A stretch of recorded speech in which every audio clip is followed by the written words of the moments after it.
పత్తి, మిరప, వరి, మొక్కజొన్న పంటలు వేసి అధిక పెట్టుబడి పెట్టినప్పటికీ ఆశించిన దిగుబడి రాకపోవడంతో తన తండ్రి పడుతున్న కష్టాన్ని చూసి ఓ సాఫ్ట్వేర్ ఉద్యోగి పండ్ల తోటల పెంపకంపై దృష్టి సారించాడు. మార్కెట్లో అధిక డిమాండ్ కలిగి వినియోగదారులకు ఆరోగ్యం ఇచ్చి రైతులకు లాభసాటిగా ఉండే డ్రాగన్ సాగుని ఎంచుకున్నాడు.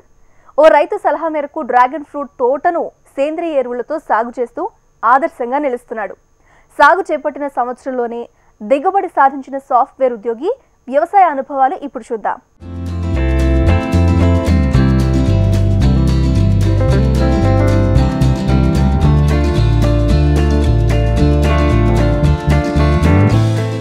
పెద్దపల్లి జిల్లా కాల్వ శ్రీరాంపూర్ మండలం లక్ష్మీపురం గ్రామానికి చెందిన గురిజాల శంకర్ రెడ్డి, కోమల దంపతులు ఇద్దరు హైదరాబాద్ లో సాఫ్ట్వేర్ ఉద్యోగులు. వీరు ఉద్యోగం చేస్తూనే ఇటు స్వగ్రామంలో తమకున్న వ్యవసాయ భూమిలో డ్రాగన్ ఫ్రూట్ పంటను సాగు చేస్తూ లాభాలు ఆర్జిస్తున్నారు. గురిజాల శంకర్ రెడ్డి, కోమల దంపతులు కరోనా సమయంలో కొన్ని రోజులు ఇంటి వద్దే ఉండి వర్క్ ఫ్రం హోం పనిచేశారు. ఆ ఖాళీ సమయంలో తమకున్న వ్యవసాయ భూమిలో ఏదో ఒక పంట సాగు చేయాలని నిర్ణయించుకున్నారు. అయితే కరోనా సమయంలో డ్రాగన్ ఫ్రూట్ కు ఫుల్ గిరాకీ ఉండడం గమనించారు. తామెందుకు డ్రాగన్ ఫ్రూట్ పంట సాగు చేయకూడదు అని నిర్ణయం తీసుకుని కరీంనగర్ జిల్లా రామడుగు, గుంటూరు, అనంతపురం, నల్గొండ పట్టణాల్లో తిరిగి పంటలను పరిశీలించారు.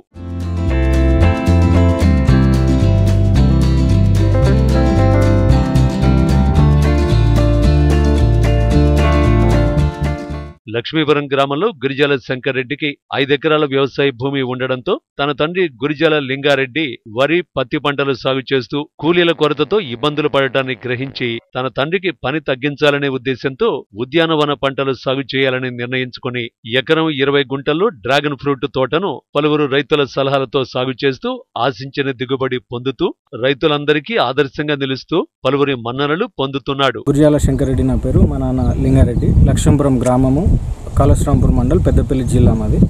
ఇక్కడ మేము ఒక ఎకరంన్నర విస్తీర్ణంలో డ్రాగన్ ఫ్రూట్ సాగు చేస్తున్నాము. గత 2 సంవత్సరాల నుంచి సాగు చేస్తున్నాము. దీన్ని పూర్తి సేంద్రియ పద్ధతిలో మేము స్టార్ట్ చేసినాము. ఈరోజు వర్మి కంపోస్టు, పశువుల ఎరువు ఇవన్నీ వేస్తూ మొత్తం దాన్ని ఒక ఇన్వెస్ట్మెంట్ 2 లక్షల, ఈ వర్మి కంపోస్ట్ వీటి వరకే నేను అంత పెట్టిన. మొత్తం ఇన్వెస్ట్మెంట్ వచ్చేసి ఓవరాల్గా ఈ క్రాప్కి ఇంక్లూడింగ్ ఫెన్సింగ్, పోల్స్ అన్నిటికి కలిపి నాకు ఒక 1,50,000 వరకు వచ్చింది ఖర్చు. కంప్లీట్గా ఒక సాంప్రదాయ పద్ధతిలో కాకుండా ఆధునిక పద్ధతులలో వ్యవసాయం చేయాలని నా సొంత ఖర్చుతో డ్రిప్ వేసుకున్నాను నేను. దానికి సబ్సిడీ అనేది అప్పుడు రాలేదు. సబ్సిడీ అనేది ప్రభుత్వం అప్పుడు తీసేసింది. దీనికి ప్రభుత్వం తరఫున ఆర్థిక సాయం ఒక 35,000 వచ్చింది నాకు. నేను పెట్టుకున్న ఖర్చులో 35,000 ఆర్థిక ప్రభుత్వం సాయం చేసింది. తర్వాత అంతా మిగతా నాకు కూలీల కొరత ఉంది. కూలీల కొరత అంటే గడ్డి అన్నీ చేసుకోవడం, గడ్డి కోసం గ్రాస్ కట్టరు, పవర్ వీడరు, ఇవన్నీ సొంత ఖర్చులతో నేను చేసుకుంటూ ఉన్నా. మా నాన్న దగ్గర నుండి చూసుకుంటున్నాడు. నేను ఓన్లీ ఇన్వెస్ట్మెంట్ పెట్టిన భార్య నేను ఇద్దరం హైదరాబాద్లో జాబ్ చేస్తాము, సాఫ్ట్వేర్ ఎంప్లాయీస్. సో ఇద్దరం అక్కడే జాబ్ చేసుకుంటాము. ఇక్కడ కంప్లీట్ సెటప్ చేసిన తర్వాత కంప్లీట్గా దీన్ని మొత్తం చూసుకోవడము, మొత్తం మేనేజ్మెంట్ అంతా మా నాన్న చూసుకుంటాడు. కలుపు తీయడం కానీ, ఎరువులు వేయడం కానీ, పండ్లు పోయడము, అన్నీ ప్రతిదీ, నీళ్ళు వేయడం, డ్రిప్పు అన్నీ మా నాన్న చూసుకుంటాడు అనమాట. ఫస్ట్ లేబర్ షార్టేజు, తర్వాత మా నాన్నకు ఇప్పుడు ఆల్మోస్ట్ 60 సంవత్సరాల పైన ఉంటాడు. వ్యవసాయంలో రిటైర్మెంట్ ఏజ్ అనేది లేదు. మిగతాది పొలాన్ని కౌలుకిచ్చుకున్నా కూడా ఒక ఫామ్ చూసుకుంటూ ఉంటాడనే ఉద్దేశంతో నేను ఇది పెట్టిన. మెయిన్ ముఖ్య ఉద్దేశం అయితే పని తగ్గియాలి మా నాన్నకి అని ఒక ఉద్దేశంతో నేను ఇది పెట్టిన. దీనిలో కూడా పని ఉంటుంది, ఉండదని కదా, ఓన్లీ కలుపు తీపించుకోవాలి, అది ఒకటే పని, మిగతా అంతా పని ఏమి ఉండదు. మొక్క మనకు సర్టెన్ పోల్ హైట్ వచ్చేంత వరకు మనం సపోర్ట్ ఇస్తూ ఉండాలి. ఆ సపోర్ట్ అయిన తర్వాత మనకు మ్యాన్ పవర్ అనేది ఎక్కువ అవసరం ఉండదు. ఆ తర్వాత ఓన్లీ కలుపు, ఎరువులు, ఈ పెస్టిసైడ్స్ కూడా ఎక్కువ అవసరం ఉండదు. కానీ ఏంటంటే మనం స్ప్రే చేసుకునేది కూడా నానో గోల్డ్, ఇవే స్ప్రే చేసినాం అనమాట. ఈ అంతకు మించానంటే పురుగుల మందులు అయితే స్ప్రే చేయలేదు ఇప్పటివరకు. నీమాయిలు ఒకటి స్ప్రే చేస్తాము, ఈ చీమలు వీటికి రాకుండా. 2 సంవత్సరాల క్రితం కరీంనగర్ జిల్లా రామడుగుకు చెందిన ద్యావ రామచంద్రారెడ్డి అనే రైతు వద్ద నుంచి 9,000 డ్రాగన్ మొక్కలు ఒక్కో మొక్కకు 30 రూపాయల చొప్పున కొనుగోలు చేసి, అలాగే గుజరాత్ నుంచి మరో 100 మొక్కలు ఒక్కో మొక్కకు 150 చొప్పున చెల్లించి దిగుమతి చేసుకున్నారు. కొనుగోలు చేసిన మొక్కలను 10x7 దూరంలో మొక్కలు నాటించాడు. ఒక్కో మొక్కకు 1 గుంత చొప్పున మొత్తం 760 గుంతలు తవ్వించి ఒక్కో గుంతలో 4 మొక్కలు చొప్పున మొత్తం 3,040 మొక్కలు నాటించారు. ఈ మొక్కలకు సపోర్టుగా సిమెంట్ పోల్స్ ఏర్పాటు చేశారు. డ్రాగన్ ఫ్రూట్ మొక్కలు పెరిగేందుకు మొత్తం సేంద్రియ ఎరువులు మాత్రమే వినియోగించారు. మొక్కలకు చీమలు పట్టకుండా ఉండేందుకు వేప నూనె స్ప్రే చేశారు. పవర్ టిల్లర్ యంత్రాన్ని కొనుగోలు చేసి మొక్కల మధ్యలో కలుపు మొక్కలు లేకుండా తొలగించేశారు. ఇప్పటి వరకు ఎలాంటి రసాయన ఎరువులు వేయకుండా కేవలం సేంద్రియ ఎరువులు, పశువుల పేడనే వేస్తున్నట్టు రైతు వివరిస్తున్నాడు. ఫస్ట్ సంగారెడ్డి పోయినా, తర్వాత ఈ రామడుగు పోయినా, గుంటూరు, అనంతపూరు ఇవన్నీ తిరిగి చూసి అవన్నీ అక్కడ పరిశీలించిన. నేను నా భార్య ఇద్దరం చూసినాం. కొన్ని ఫామ్లకు ఇద్దరం కలిసి వెళ్ళాం. నేను కొన్నిటికి ప్రత్యేకంగా నేను పోయి చూసిన, దూరం నాటికి నేను పోయి చూసిన. దగ్గరున్న ఫామ్కి మా నాన్నని కూడా తీసుకుపోయి చూపించి వాటికి అన్ని ప్రతిదీ ఎక్స్ప్లెయిన్ చేయించిన, రైతుతో మాట్లాడి ఎట్లా చేయాలి ఏందని మాట్లాడించిన తర్వాత అప్పుడు ఒప్పుకున్నాడు. కానీ ఏంటంటే అప్పుడు దీనికి మనకి ఇన్వెస్ట్మెంట్ ఎక్కువైతుందని ఆలోచన చేసి అప్పుడు కూడా తర్జన పడితే నేను ఒప్పించుకున్నాను. ఇన్వెస్ట్మెంట్ అనేది మేము నా భార్య సపోర్ట్ చేసింది, నేను కొంచెం సపోర్ట్ చేసిన. ఇన్వెస్ట్మెంట్ పరంగా కూడా మా నాన్న కొంచెం ఊళ్ళో తెలిసిన వాళ్ళ దగ్గర కొన్ని డబ్బులు ఇప్పించిండు. సో దాన్ని మనం తీసుకొని పెట్టిన తర్వాత కంప్లీట్గా దీన్ని మొత్తం చూసుకునేది మొత్తం మా నాన్న చూసుకుంటున్నాడు. మేము మళ్ళీ ఇద్దరం హైదరాబాద్ వెళ్ళాం. ఎందుకంటే వర్క్ ఫ్రమ్ హోమ్ అయిపోయిన తర్వాత మేము హైదరాబాద్ వెళ్ళి అక్కడే జాబ్ చేసుకుంటాము. ఎప్పుడు కరోనా టైంలో మేము వర్క్ ఫ్రమ్ హోమ్ చేస్తున్నాము. వర్క్ ఫ్రమ్ హోమ్ చేస్తుంటే అప్పుడు నేను మా కంపెనీలో ఏంటంటే ఆ ప్రాజెక్ట్ పోయింది. ఆ ప్రాజెక్ట్ పోయిన తర్వాత నా జాబ్ కూడా పోయింది, తీసేయాల్సి వచ్చింది అనమాట. ఆ ప్రాజెక్ట్ మొత్తం తీసేశారు. సో వేరే ప్రాజెక్ట్లోకి వెళ్ళడానికి కూడా లేకపోయేసరికి మొత్తం సెటిల్మెంట్ చేసి పంపించేసరికి మేము అనుకున్నాం ఇంకా మనకు ప్లాన్ బి అనేది ఒకటైతే ఉండాలి. జాబే ప్లస్ ప్లాన్ బి ఒకటి ఉండాలనే ఆలోచనతో నేను ఇంట్లో డిస్కస్ చేసుకున్నాను అనమాట. నేను మా ఫ్యామిలీ మెంబర్స్, మా అమ్మతో, నాన్నతో, నా భార్యతో డిస్కస్ చేసుకొని ఏదైతే పెడదాం, వేరే బిజినెస్ పెడదామా, ఇంకేదైనా పెడదామా అనే ఆలోచనతో చేస్తున్నప్పుడు ఇక నేను ఈ ప్రపోజల్ పెట్టినప్పుడు ఫస్ట్ నా భార్య, తర్వాత మా నాన్న సపోర్ట్ చేశారు. చేసిన తర్వాత నేను ఇంకా ముందుకెళ్ళిన. తర్వాత ఎట్లా ఎవరు మేనేజ్ చేస్తారు, ఎవరు మెయింటైన్ చేసుకుంటారు అన్న ఆలోచన కూడా వచ్చింది. ఎందుకంటే కంప్లీట్ మనం ఇక్కడే ఉండము, హైదరాబాద్లో ఉంటాము. దాన్ని ఎట్లా చేస్తామన్న ఉద్దేశంతో, నాకు అవగాహన రావాలనే ఉద్దేశంతో మా నాన్నకు కూడా కొన్ని ఫార్ములు దగ్గర అన్నీ చూపించిన. ఈ దగ్గరలో ఉన్నాయి, అక్కడ రామడుగు ఒకటి చూపించిన. ఆ ఫార్మర్తో దాదాపు ఒక 4-5 అవర్స్ కూర్చొని ఆయన తోటలో కలిగి తిరుగుతూ ప్రతిదీ ఎక్స్ప్లెయిన్ చేసిండు ఆయన, రామచంద్ర రెడ్డి. మొత్తం ఎక్స్ప్లెయిన్ చేసిన తర్వాత అప్పుడు ఒప్పుకున్నాడు అనమాట. ఒప్పుకున్న తర్వాత పెట్టేసిన. లేబర్ని తీసుకుని వచ్చి, లేబర్ని కూడా హైదరాబాద్ నుంచి వెళ్ళి తీసుకుని వచ్చిన. షామీర్పేటలో వాళ్ళు వస్తారు, మొత్తం వాళ్ళతో చేపించే. వ్యవసాయ భూమిలో ఇప్పటి వరకు సుమారుగా 7.50 లక్షల పెట్టుబడి పెట్టినట్టు రైతు శంకర్ రెడ్డి తెలుపుతున్నాడు. పంట సాగు చేసిన 9 నెలలకే పంట చేతికొచ్చిందని, కాయ సైజు సుమారుగా 400 నుంచి 600 గ్రాముల వరకు ఉందన్నారు. మొదటి పంట చేతికి రాగా సుమారు 1 లక్ష రూపాయలు ఆదాయం వచ్చినట్టు రైతు శంకర్ రెడ్డి తెలిపారు. మరో 15 రోజుల్లో మరో పంట చేతికొస్తుందని, పంట మొత్తం మంచి ఖాతా ఉందన్నారు. డ్రాగన్ ఫ్రూట్ చిన్న మొగ్గ నుంచి కాయగా తయారు కావడానికి 40 నుంచి 42 రోజులు పడుతుందని తెలిపారు. పంట అమ్ముకోవడానికి ఎక్కడికో పోవలసిన అవసరం లేదని, కొనుగోలుదారులు హైదరాబాదు, గోదావరి ఖని, జమ్మికుంట, కరీంనగర్, పెద్దపల్లి పట్టణాల నుంచి తమ లక్ష్మీపురం గ్రామానికే వస్తారని తెలిపారు. డ్రాగన్ ఫ్రూట్ కు మార్కెట్లో డిమాండ్ ఎక్కువ అని, పంట చేతికొచ్చిన తర్వాత రైతు తన పంట గురించి దిగులు చెందాల్సిన అవసరం లేదని, ఇంటి వద్దకే కొనుగోలుదారులు వచ్చి కొనుగోలు చేస్తారని తెలిపాడు. ఇప్పుడు సగటున డ్రాగన్ ఫ్రూట్ కు కిలోకు ధర 200 రూపాయలకు అమ్ముతున్నట్టు రైతు తెలిపాడు. 2 years అయిపోయింది. మనం ఫస్ట్ ఇయర్ కూడా మనకు 9 monthsలోనే నాకు క్రాప్ వచ్చేసింది. అంటే మొత్తం మనం ఆర్గానిక్ సాంప్రదాయ పద్ధతులలో వేయడం వల్ల, అంటే వర్మి కంపోస్ట్ అవన్నీ వేయడం వల్ల 9 నెలల్లోనే మనకు క్రాప్ వచ్చింది. కాయ సైజు కూడా మనకు 450 గ్రాముల నుంచి 600 గ్రాముల మధ్యలో ఉంది. అంటే మిక్స్డ్ ఉన్నాయి, కానీ చిన్న సైజు కూడా మనకు 200 గ్రాములు, 250 గ్రాముల పైన ఉంది. అంటే 1/4 kg పైన ఉంది, కానీ తక్కువనైతే లేదు. ఫస్ట్ ఇయర్ నేను చెప్పినా కదా 5 క్వింటాలు నేను ఇంటి దగ్గరే 200 చొప్పున అమ్మినాం అనమాట. ఇంటి దగ్గరే మా అమ్మగారు ఉంటారు. మా అమ్మ ఇంటి దగ్గరికి అవసరం ఉన్న వాళ్ళు ఇంటి దగ్గరికి వచ్చి తీసుకెళ్లారు అనమాట. మనం బయట ఎవరికి అమ్మలేదు. అంటే బల్క్గా ప్రొడక్షన్ రాలేదు. ఈ ఇయర్ నేను బల్క్ ప్రొడక్షన్ ఎక్స్పెక్ట్ చేస్తున్నాను. అంటే ఇప్పుడు మనం ఉన్న ఈ ఫ్రూటింగ్ని బట్టి చూసుకున్నట్టయితే నేను ఇప్పుడు ఒక 4 టన్నులు వస్తానని అనుకున్నా. ఈ క్రాప్ 3 నుంచి 4 టన్నులు వస్తానని అనుకుంటున్నాను. కొనుగోలుదారులు మనకు ఇప్పుడు పెద్దపల్లి, గోదావరి కానీ, కరీంనగర్, హన్మకొండ వీళ్ళు ఆల్రెడీ ఫోన్ చేస్తున్నారు, కాల్ చేస్తున్నారు. వాళ్ళు కాల్ చేస్తున్నప్పుడు మనం చెప్తున్నాం, ఫ్రూటింగ్ వచ్చినప్పుడు ఇస్తామని చెప్తున్నాం. కేజీ 200 చొప్పున అమ్ముతున్నాం మేము ఇక్కడ లోకల్గా. ఇక వాళ్ళు చెప్పిన దాన్ని బట్టి అప్పుడు డిసైడ్ చేసుకోవాల్సి ఉంటుంది. మేము ఇద్దరం, నా భార్య నేను ఇద్దరము సాఫ్ట్వేర్ జాబ్ చేసుకుంటూ ఇక్కడ వ్యవసాయం అనేది మేము చూసుకుంటాం అనమాట. ఇన్ని రోజులు మా నాన్న చూసుకున్నాడు. సో ఆయన వయసు దృష్ట్యా మేము ఇంకా తదనంతరం ఆ తర్వాత మేము చూసుకోవాలి కాబట్టి మేమే చూసుకుంటాం అనమాట. ఎవరికి ఇవ్వకుండా మేమే ఈ అన్నీ డెవలప్ చేసుకుంటూ మేమే చూసుకుంటాం. ఈ చుట్టూ పరిసర ప్రాంతాల్లో అన్ని పరిశీలించిన నేను. ఈ చుట్టూ పరిసర ప్రాంతాలు పరిశీలిస్తే అన్నీ ఇవే పత్తి మొక్కజొన్న ఇవే ఉన్నాయి కాబట్టి నేను ఈ చూజ్ చేసుకున్నాను. ఎందుకంటే మనం మార్కెటింగ్ ఈజీ చేసుకోగలం, ప్లస్ ఏంటంటే దీనిలో ఉన్న పోషకాలు ఇవన్నీ అవసరం కాబట్టి నేను ఇది చూజ్ చేసుకున్నాను. ఇది మన మండలంలో ఇదే ఫస్ట్ అనమాట, ఎవరు పెట్టలేదు. వాణిజ్య పంటలైన పత్తి, మిర్చి పంటల కన్నా డ్రాగన్ ఫ్రూట్ పండ్ల తోట సాగు మేలని రైతు శంకర్ రెడ్డి అంటున్నాడు. పత్తికి నీరు ఎక్కువ అవసరమని, డ్రాగన్ ఫ్రూట్ పండ్ల తోటలకు కేవలం ఎండాకాలంలో మాత్రమే నీళ్లు అవసరమని, నీటి ఆదా కోసం తోటలో డ్రిప్ సిస్టాన్ని ఏర్పాటు చేసినట్టు రైతు పేర్కొన్నాడు. సాఫ్ట్వేర్ ఉద్యోగం చేస్తూ ఇటు మా స్వగ్రామంలో వ్యవసాయం చేయడం చాలా ఆనందంగా ఉందని రైతు శంకర్ రెడ్డి భార్య తెలిపారు. ఇప్పుడున్న పరిస్థితుల్లో పత్తి, మిరప పంటలు సాగు చేస్తే కూలీల కొరత, అలాగే శ్రమ ఎక్కువగా ఉంటాయని, అందుకే డ్రాగన్ ఫ్రూట్ పంట మేలంటున్నారు.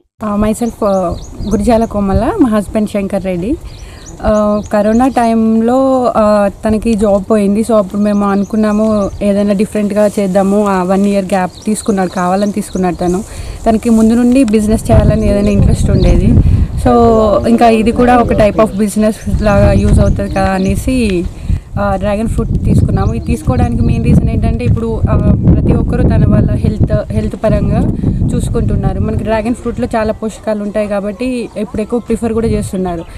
బయట దేశాల నుండి ఇంపోర్ట్ చేసుకోవడానికి కూడా చేసేదానికంటే మనము పండించి మనము ఇక్కడ యూటిలైజ్ చేసుకుంటే బెటర్ అనే ఇంటెన్షన్తో కూడా మేము ఇది చూస్ చేసుకున్నాము. మేము ఇంకా మా ఫ్యామిలీ సపోర్ట్ తోటి మేము ఇంకా ఓన్ నర్సరీ డెవలప్ చేసుకున్నాం. మేమే బ్రాంచెస్ తీసుకొచ్చుకొని ఇంకా మేమే ఒక 1 ఇయర్ గ్యాప్లోనే బ్రాంచెస్ వరకు వచ్చేలాగా డెవలప్ చేసుకున్నాము. తర్వాత ఇంకా జాబ్ పర్పస్లో వెళ్ళాము. ఇంకా మా మామయ్య వాళ్ళు చూసుకుంటున్నారు. వీకెండ్స్ కానీ మంత్లీ వన్స్ అడ్వైస్ వచ్చి ఇంకా ఈ ఫామ్లో ఏదైనా అవసరం ఉంటే చూసుకొని వెళ్తూ ఉంటాం. ప్యారలల్గా అక్కడ జాబ్ చేసుకుంటాము, ఇక్కడ ఈ ఫామ్ చూసుకుంటూ ఉంటాము. మాకు అటు ఇటు వెళ్తూ ఉంటే కొంచెం జాబ్లో మనకి స్ట్రెస్, మెంటల్ స్ట్రెస్ అలా ఉంటాయి కదా, అప్పుడప్పుడు ఫామ్కి వచ్చి ఇట్లా చేసుకుంటా ఉంటే కొంచెం రిలాక్సేషన్గా ఉంటుంది. So we are happy to develop this. మరో 15 రోజుల్లో డ్రాగన్ ఫ్రూట్ పంట రావడానికి సిద్ధంగా ఉందని, మంచి లాభాలు వస్తాయని ఆశిస్తున్నట్టు ఈ సాఫ్ట్వేర్ ఉద్యోగులు తెలిపారు. తనలాగే ఉద్యాన పంట అయిన డ్రాగన్ ఫ్రూట్ ను సాగు చేస్తే బాగుంటుందని రైతులకు సూచిస్తున్నారు.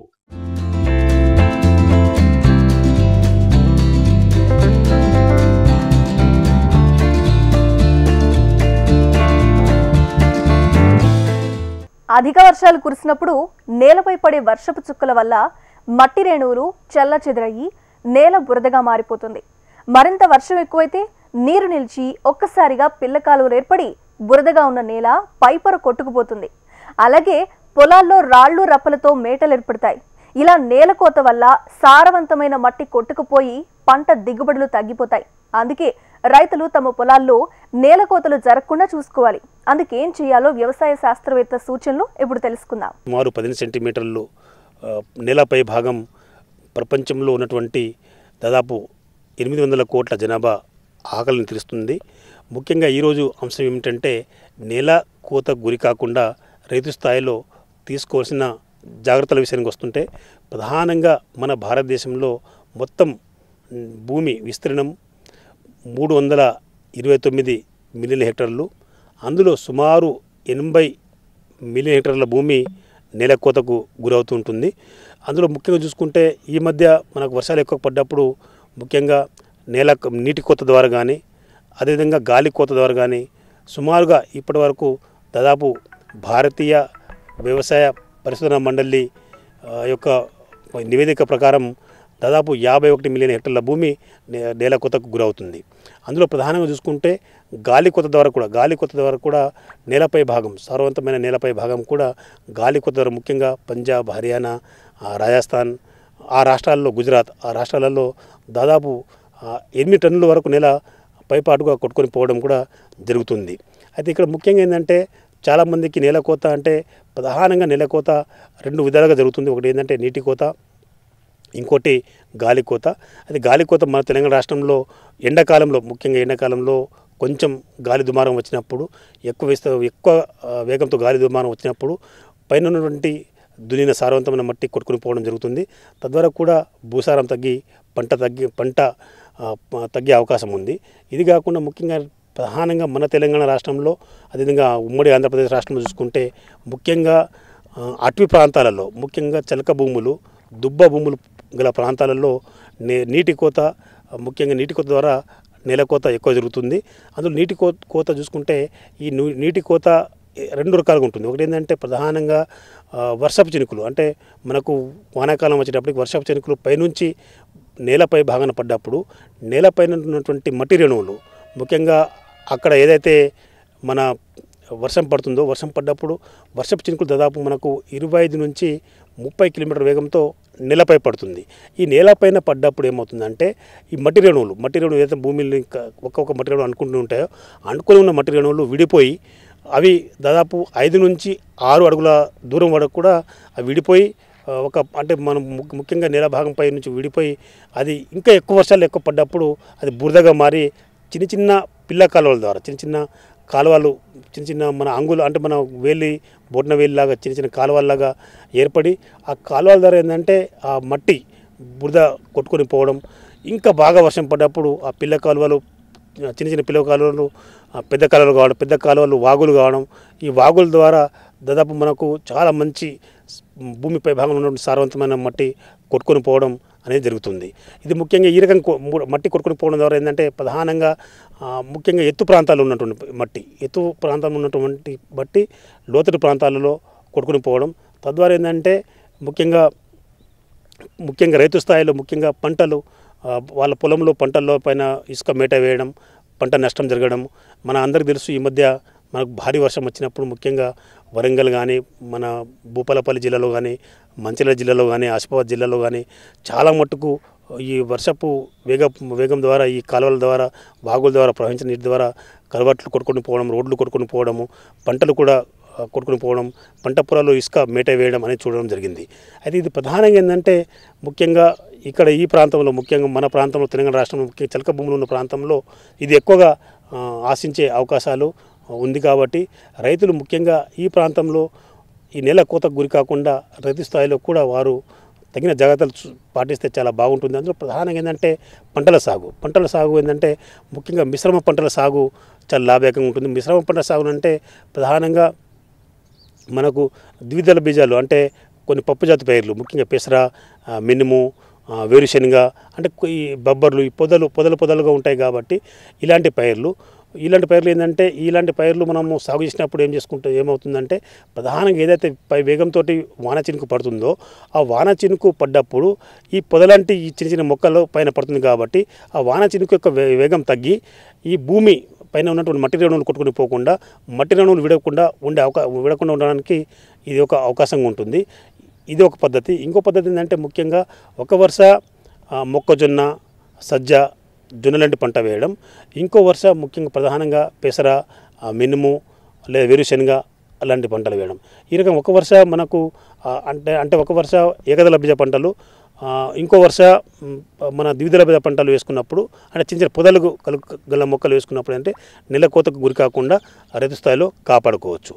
ఇంకోటి ప్రధానంగా ఏంటంటే చాలామంది రైతులు వాళ్ళు కొన్ని నిర్లక్ష్యం చేయడం అంటే ముఖ్యంగా సాధారణంగా శాస్త్రీయంగా కూడా వాళ్ళకు అడ్డంగా దున్నుకుంటే ముఖ్యంగా మట్టి రేణువులు ఎప్పుడైతే వర్షం ఎక్కువ పడుతుందో ఆ పడ్డప్పుడు ఆ మట్టి రేణువులు కొట్టుకొని పోకుండా కాపాడుతుంది.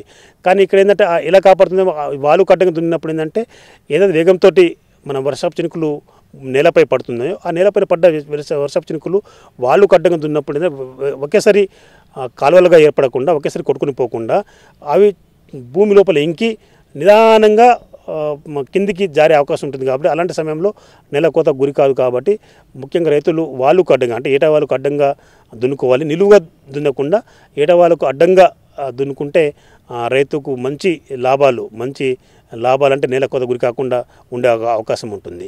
ఇంకోటి ప్రధానంగా ఏంటంటే రైతులు ముఖ్యంగా వేసవి కాలంలో వారి పంట పొలంలో ముఖ్యంగా కాలువలు కానీ వాగులు వంకలు లేకుండా చూసుకోవాలి. ఆ నేలను కోత గురి కాకుండా ముఖ్యంగా ఆ వాగులు వంకల చుట్టూ కూడా వారు కొన్ని రకాల మొక్కలు ముఖ్యంగా గడ్డి జాతి మొక్కలు లేదా కొన్ని రకాల వేరు వ్యవస్థ విస్తరించి ఉండే మొక్కలు ఇవి పెంచుకుంటే ఏంటంటే ఏదైతే వాగులు ఉన్నాయో ఆ వాగుల పక్క నుంచి వేరే మట్టి కొట్టుకుని పోకుండా ఈ మొక్కలు వాటి వేరు వ్యవస్థ కాపాడే అవకాశం ఉంది. కాబట్టి రైతులు ఈ విషయాన్ని గమనించాలి. ఎందుకంటే ప్రధానంగా ముఖ్యంగా ఈ వాగులు వంకలు మనం ఈ మట్టి కొట్టుకుని పోవడం ఏంటంటే ముఖ్యంగా పెద్ద సరస్సులు, జలాశయాలు, చెరువులు కుంటల్లో కూడా వాటిలో ఇసుక చేరి ఆ చెరువులలో కుంటలలో వివిధ పెద్ద పెద్ద జలశైలాలలో నిల్వ సామర్థ్యం తగ్గి తద్వారా కింద నీటి దడి ఏర్పడే అవకాశం కూడా ఉంటుంది. కాబట్టి రైతులు ముఖ్యంగా వారి యొక్క పొలంలో తగ్గు జాగ్రత్తలు తీసుకుంటే ముఖ్యంగా నేల కోతను అరికట్టవచ్చు. ముఖ్యంగా రైతులు పంటలు వేసే విధానంలో మార్పు రావాలి. అందులో ప్రధానంగా పప్పు జాతి పైర్లు, పొదలు కలిగిన పప్పు జాతి పైర్లు, వాటితో పాటు ముఖ్యంగా మొక్కజొన్న, జొన్న లాంటి పంటలు వేసుకున్నప్పుడు మిశ్రమ పద్ధతిలో వేసుకోవచ్చు. లేదంటే నేను ఇందాక చెప్పినట్టు ఒక వర్ష పప్పు జాతి పైర్లు, ఇంకో వర్ష ముఖ్యంగా సజ్జ కానీ జొన్న కానీ మొక్కజొన్న లాంటి పైర్లు వేసుకుంటే కూడా నెల కోతకు గురి కాకుండా ఉండే అవకాశం ఉంది. కాబట్టి రైతులు తగిన జాగ్రత్తలు చేపడితే నెల కోతకు గురి కాకుండా రైతులు వారి యొక్క అధిక ప్రయోజనాన్ని పొందవచ్చు. ఎందుకంటే ఈ నెల కోత ద్వారా సారవంతమైన మట్టి పై పొరలో సారవంతమైన మట్టి కొట్టుకుని పోయే అవకాశం ఉంది. కాబట్టి ఈ ఒక అంగుళం నేల ఏర్పడడానికి సుమారు 600 నుంచి 1000 సంవత్సరాల కాలం పడుతుంది. కాబట్టి నేలపై భాగంలో ఉన్నటువంటి ఈ సారవంతమైన మట్టిలో సేంద్రియ పదార్థం కూడా ఎక్కువ ఉంటుంది. కాబట్టి ఈ సేంద్రియ పదార్థంతో పాటుగా ఇతర పోషక పదార్థాలు ఎక్కువ ఉంటాయి. కాబట్టి అవి కొట్టుకొని పోకుండా కాపాడవలసిన బాధ్యత ప్రతి ఒక్కరిపైన ఉంది. వ్యవసాయంలో మూస పద్ధతికి రైతులు స్వస్తి పలుకుతున్నారు. కాలానికి అంచనా వేసుకుని మార్కెట్లో డిమాండ్ నుండి తక్కువ భూమిలో అధిక దిగుబడులనిచ్చే పంటలను ఎంచుకుంటూ శ్రమకు తగిన ఆదాయాన్ని పొందుతున్నారు. ఇదే విధంగా సిద్దిపేట జిల్లాకు చెందిన కొంతమంది రైతులు పలు రకాల కూరగాయల సాగు చేపట్టి మంచి ఆదాయాన్ని పొందుతున్నారు. అలాగే 10 సంవత్సరాలుగా కూరగాయ పంటలో ఒకటైన వంకాయ సాగు చేస్తూ దిగ్విజయంగా ముందుకు సాగుతున్నాడు ఓ యువ రైతు. ఆ వివరాలు మీకోసం.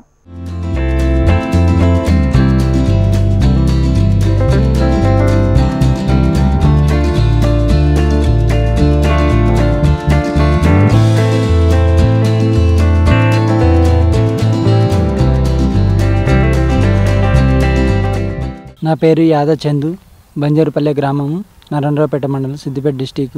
నేను గత 10 సంవత్సరాల నుంచి వంకాయ పెట్టడం జరుగుతుంది. నేను ఇప్పుడు ప్రస్తుతము 2 ఎకరాల వంకాయ చేను పెట్టడం జరిగింది.